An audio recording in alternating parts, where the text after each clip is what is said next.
மாதத்தினுடைய 3வது செவ்வாய்க்கிழமை இந்த காலை திருப்பலியிலே ஆண்டவர் நம்மை எல்லாம் பேர் சொல்லி இந்த புனிதமான தெய்வீகமான திருப்பலியில் அழைத்து நமக்கு இறை ஆசிரை வழங்க இருக்கிறார். ஆண்டவருக்கு நன்றி சொல்லுவோம். இந்த நாளில் இந்த தெய்வீக திருப்பலியிலே பங்கேற்க இறைவன் கருணை கூர்ந்ததுக்காக நன்றி சொல்லுவோம்.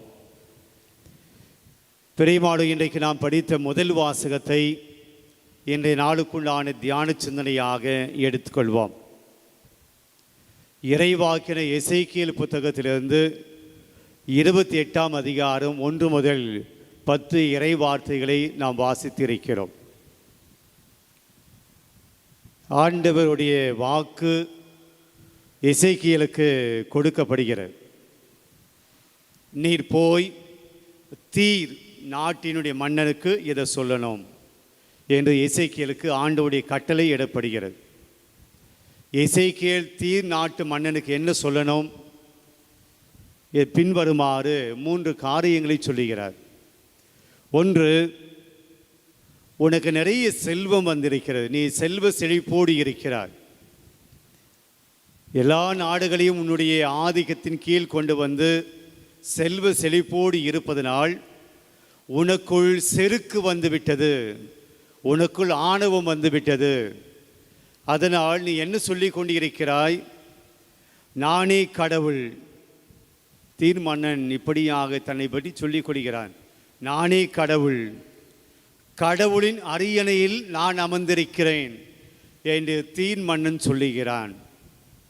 எனவே எசேக்கியேல் இறைவாக்கிட்ட போய், எசேக்கியேல் இறைவாக்கின நீ அவனிடம் போய் சொல், நீ செல்வந்தனாக இருக்கிறாய், அறிவாளியாக இருக்கிறாய், தானியேலை விட நீ அறிவாளிதான், ஆனாலும் நீ கடவுள் அல்ல என்பதை போய் சொல் என்கிறார்.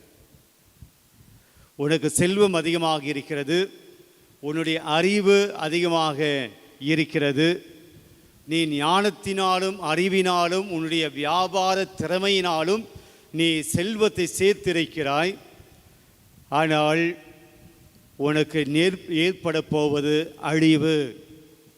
நீ உன் கருவூலத்தில் பொன்னையும் வெள்ளியும் குவித்திருக்கிறாய், உன் வாணிப திறமையால் செல்வம் சேர்த்திருக்கிறாய், செல்வத்தினால் உன்னுடைய இதயம் செருக்குற்றது. தலைவராகி ஆண்டவர் கூறுகிறார், கடவுளை போல் அறிவாளி என உன்னை கருதி கொள்வதால் மக்களினங்களில் மிக கொடியரான அந்நியரை உனக்கு எதிராக அனுப்புவேன். படுகொடியில் அவன் உன்னை தள்ளுவான், உன்னுடைய பெருமையை குலைப்பான், நீ கடன் நடுவே மூழ்கி சாவோர் என சாவாய். இதெல்லாம் இந்த வாசகத்தில் எசேக்கியேல் இறைவாக்கினிடம் ஆண்டு சொல்கிறார், நீ இதெல்லாம் போய் அவங்ககிட்ட சொல்லு. இந்த வாசகத்தை 3 பகுதிகளாக நான் பிரித்து கொள்கிறேன். ஒன்று, பணத்தினால் வரக்கூடிய ஆணவம். 2வது, நம்முடைய அறிவு, நம்முடைய புத்தி, நம்முடைய சிந்தனை ஆற்றல், படிப்பாற்றல், நாம் கற்றுக்கொண்டதனால் வரக்கூடிய அகம்பாவம், ஆணவம். 3வதாக நம்முடைய புகழ், பெருமை. இந்த 3ம் அவனுக்கு ஒன்றாக வந்ததினால் அவன் தன்னை சொல்லி கொண்டான், நான் கடவுள், கடவுளுடைய அரியணையில் வீற்றிருக்கிறேன். பிரியமானவர்களே, இன்றைய நற்செய்தி வாசகத்தில் மிக அழகான ஒரு செய்தி நமக்கு வருகிறது. நேற்றைய வாசகத்தினுடைய தொடர்ச்சி தான் அது. நேற்றைய வாசகத்தில் ஒரு செல்வந்தன், இளைஞன் செல்வந்தன் இயேசுவிடம் வருகிறான். நான் நிலை வாழ்வை அடைவதற்கு என்ன செய்யணும் என்று கேட்கிறான். இயேசு, நீ கட்டளைகளை கடைபிடி என்று சொல்லுகிறார். நான் சிறு வயதில் இருந்தே அவற்றையெல்லாம் கடைபிடித்து வருகிறேன் என்று அவன் பதில் சொல்லுகிறான். இயேசு அவனை பார்த்து, உனக்கு நிறைய செல்வம் இருக்கிறது, அதையெல்லாம் போய் விற்று ஏழைகளுக்கு கொடு, அதன் பின்பாக வந்து என்னை பின்பற்று என சொல்லுகிறார். ஆனால் அவனும் முக வாட்டத்தோடு கவலையோடு சென்றான். ஏனென்றால் அவனிடம் செல்வம் அதிகமாக இருந்தது. எனவே அவன் இயேசுவை பின்தொடர வரலை. இந்த வாசகத்தினுடைய பின்னணியாக அடுத்த பகுதியாக இன்றைய நற்செய்தி வாசகம் வருகிறது. இயேசு தம் சீடரிடம் செல்வ விண்ணரசில் புகுவது கடினம். எந்த அளவுக்கு? செல்வர் இறையாட்சிக்கு உட்படுவதை விட ஊசியின் காதில் ஒட்டகம் நுழைவது எளிது. அது இம்பாசிபிள். ஒரு ஊசியினுடைய காதில் ஒரு சின்ன ஒரு கேப்பில் ஒரு ஒட்டகம் போவது என்பது இம்பாசிபிள். அப்போ இயேசு சொல்லுகிறார், செல்வர்கள் இறையாட்சி நுழைவது இம்பாசிபிள்.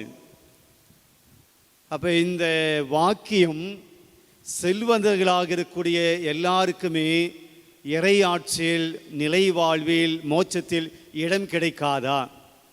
செல்வம் சேர்ப்பது பாவமா? செல்வம் வைத்திருப்பது குற்றமா?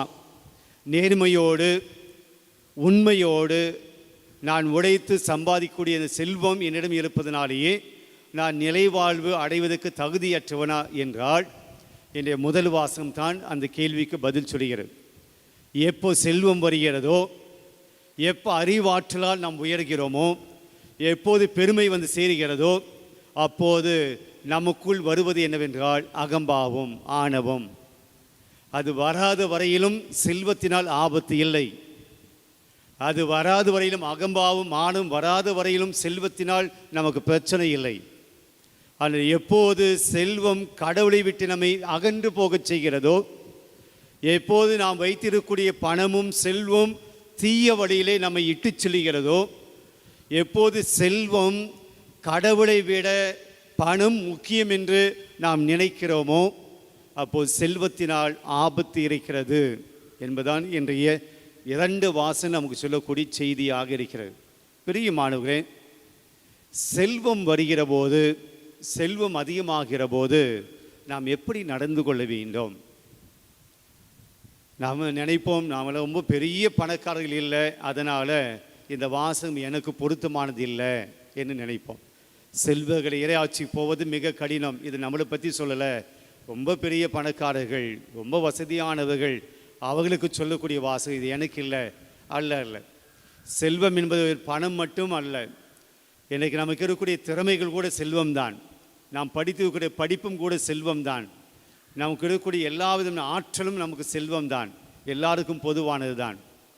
அப்போது செல்வம் நம்மிடம் வருகிற போது நாம் எப்படி நடந்து கொள்ள வேண்டும்?